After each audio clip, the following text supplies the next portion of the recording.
Some of you guys might remember from videos we've done in the past, Richard Saghian. He's a baller, like a real baller. This guy's a billionaire. Richard made his money through an online fashion store for women called Fashion Nova that he founded back in 2006. The reason that we've talked about him a good bit here on the channel all started when it was revealed that Richard Saghian was the buyer of the one mansion in Bel Air. He paid $141 million for this house. Well, Richard is showing his love for luxury real estate yet again with another big buy, but this time on the East Coast. He just scooped up not one, but two Miami Beach homes in a $30 million all-cash deal. Just wait till you see the photos. To me, it seems like Richard has a very specific taste in real estate, and I think you guys will agree. The first big purchase that I know of that Richard made was this 6-bedroom, 7-bathroom, 7,000 square foot modern mansion above the Sunset Strip. This place has got crazy views of the city.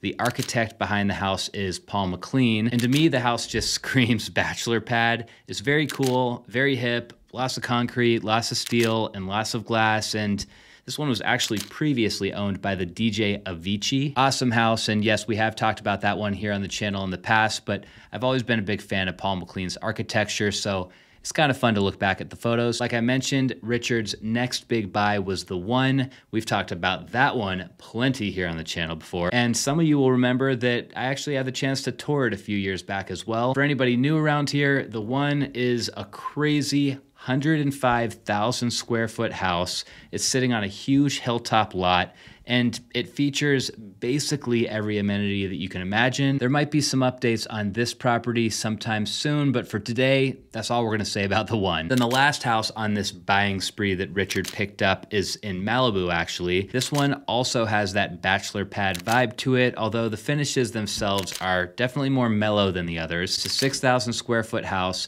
It's sitting right on the beach. Tons of beach frontage too. This house has 70 feet of shoreline frontage.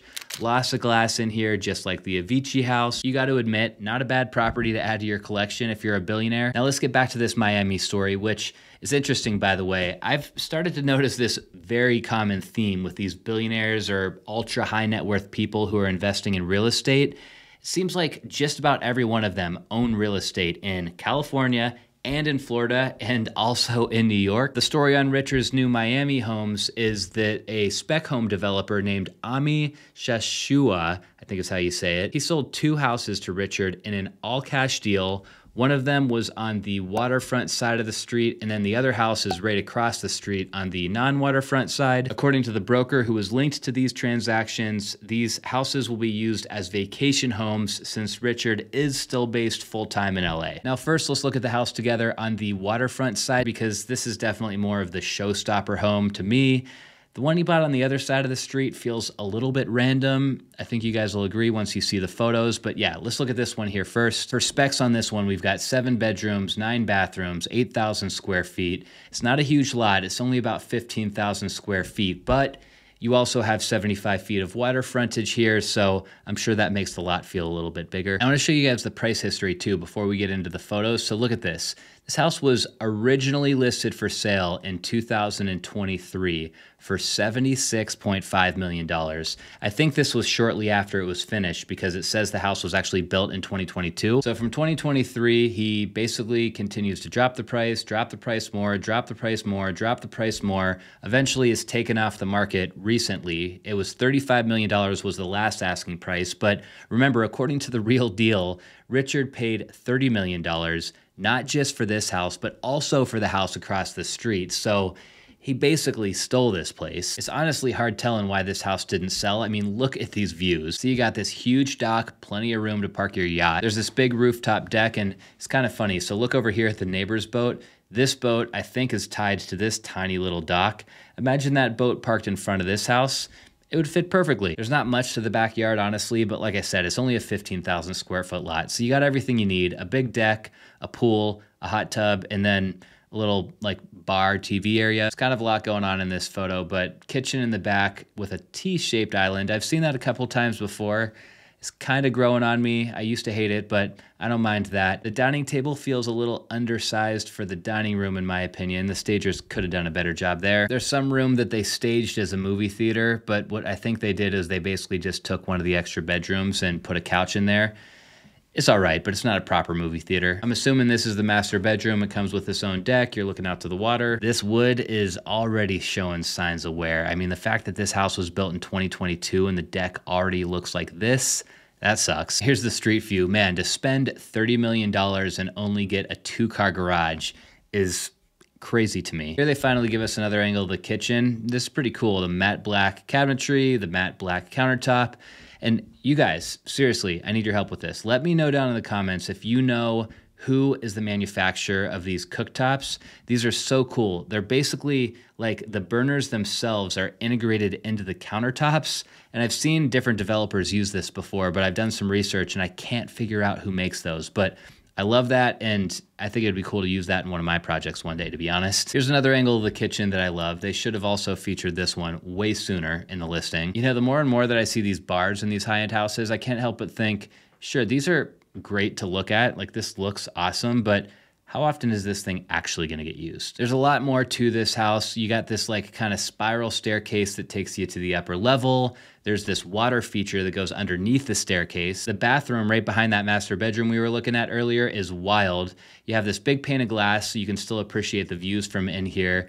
Unique vanity setup with the mirrors hanging down from the ceiling so you still get to enjoy the shrubs outside. Kind of cool. And that's about it. I mean, they show us about, I don't know, 20 different angles of this living room. Obviously, they showcase the views quite a bit and they showcase the architecture quite a bit. That's probably what attracted Richard to this house. I mean, for one, he got a great deal, but also it's got an awesome great room. It has cool architecture and the views are incredible. But remember, Richard did not just buy one mansion in Miami, he also bought the one across the street. So let's check that one out too. Now this house is much smaller in every way. It's only 3,100 square feet. It's only an 8,500 square foot lot. It was built in 1935, so it's old. And the seller of this one was last asking $5.5 million for this place. So when you do the math and look at what Richard paid for both these houses, he literally did get this house basically for free. Maybe that's the only reason he bought it. It's got this very lush approach to the front door, but it definitely feels like it was built about 100 years ago. The backyard is super private, and gosh, man, I wish that you could grow plants like this in Arizona. Like, you don't get a view like this anywhere out here in the desert. The description says that this house was remodeled. I guess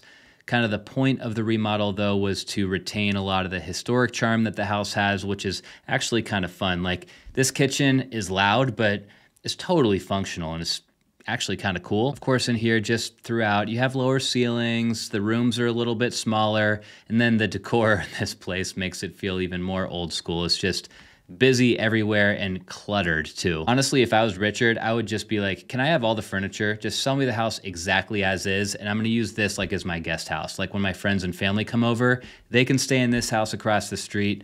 I'll stay in my bachelor pad on the water. Seems like a good plan. I mean, maybe he is using this one for that purpose, just for friends and stuff, or maybe he plans to develop it himself, which would be cool. I don't think he has any experience with that yet, but he could probably knock this house down and build a nice modern house here in his place and make decent money on it if he were to go that route. Richard choosing this exact part of Miami for his next purchase seems to be a wise move from an investment standpoint. I mean, David and Victoria Beckham just bought a house right around the corner and they paid $80 million for theirs. Funny side note on the Beckhams, by the way, even though they pretty much just closed on this new house, they're actually already pissing off their neighbors. I guess what's going on is that most celebrities buy properties like this under LLCs. This way, when the deal closes, the buyer is anonymous and the public isn't able to easily figure out exactly where that celebrity's new home is. Well, David and Victoria chose to buy their new Miami home the old-fashioned way, meaning they bought the house in their own personal names, and now the neighborhood is swarming with fans and paparazzis. Back to Richard, though,